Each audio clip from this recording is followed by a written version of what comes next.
മരം മുറിച്ചതിന് ശേഷമുള്ള cleaning process തകൃതിയായി തന്നെ നടക്കുന്നുണ്ട്. കാരണം എന്താന്ന് വെച്ചാൽ ഇത് കഴിഞ്ഞിട്ട് ഒരുപാട് പരിപാടികൾ ഇനിയും ബാക്കി. മുറിച്ച 2 തെങ്ങുകളിൽ ഒരു തെങ്ങ് കേടായി പോയിട്ടുണ്ടായിരുന്നു. ഞങ്ങൾ എന്ത് ചെയ്താലും അതിൽ ഒരു മടിയില്ലാതെ കൂടെ കൂടുന്ന 2 പേരാണ് ഇവർ 2 പേരും.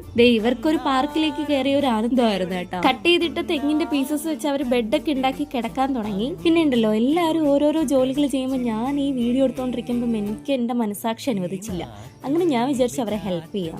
തളർന്നു. ഇത്രയും നേരം ചുമ്മാ ഇരിക്കായിരുന്നു. ഇനി കുറച്ച് റെസ്റ്റ് എടുക്കാം അല്ലേ. ഈ മരങ്ങളൊക്കെ വെട്ടി നശിപ്പിക്കുമ്പോൾ ഇതുപോലെയുള്ള കിളികളുടെ കൂടാണ് അവർക്ക് നഷ്ടപ്പെടുന്നത് അല്ലേ. തെങ്ങിന്റെ ഈ ഒരു ഭാഗം നിങ്ങൾക്ക് അറിയാലോ, തെങ്ങിന്റെ മണ്ട എന്നൊക്കെയാണ് പറയുന്നത്. അങ്ങ് മുകളിലത്തെ ഭാഗം, അതിനകത്ത് ഇങ്ങനെ ഒരു സാധനം കഴിക്കാൻ കിട്ടും കേട്ടോ. നല്ല ടേസ്റ്റ് ആണ്. തെങ്ങ് മുറിക്കുന്നു എന്നുള്ള തീരുമാനം എടുത്തപ്പോൾ തന്നെ ഫസ്റ്റ് തന്നെ ഞാൻ എക്സൈറ്റഡ് ആയത് ഇത് കഴിക്കാൻ വേണ്ടിയിട്ടാണ്. നിങ്ങൾ ഇത് കഴിച്ചിട്ടുണ്ടോ? കഴിച്ചിട്ടുള്ളവർ കമന്റ് ചെയ്യണേ. അങ്ങനെ തെങ്ങ് മുറിക്കുന്നതിന്റെ പ്രഹസനം ഇവിടെ കഴിഞ്ഞിരിക്കുന്നു. പക്ഷെ തീരുന്നില്ല. ദേ വരുന്ന വണ്ടി ഉണ്ടല്ലോ, അത് ഇങ്ങോട്ടേക്കാണ്. ഇന്നത്തേക്ക് ഇത്രയേ ഉള്ളൂ. ബാക്കി അടുത്ത വീഡിയോയിൽ കാണാം.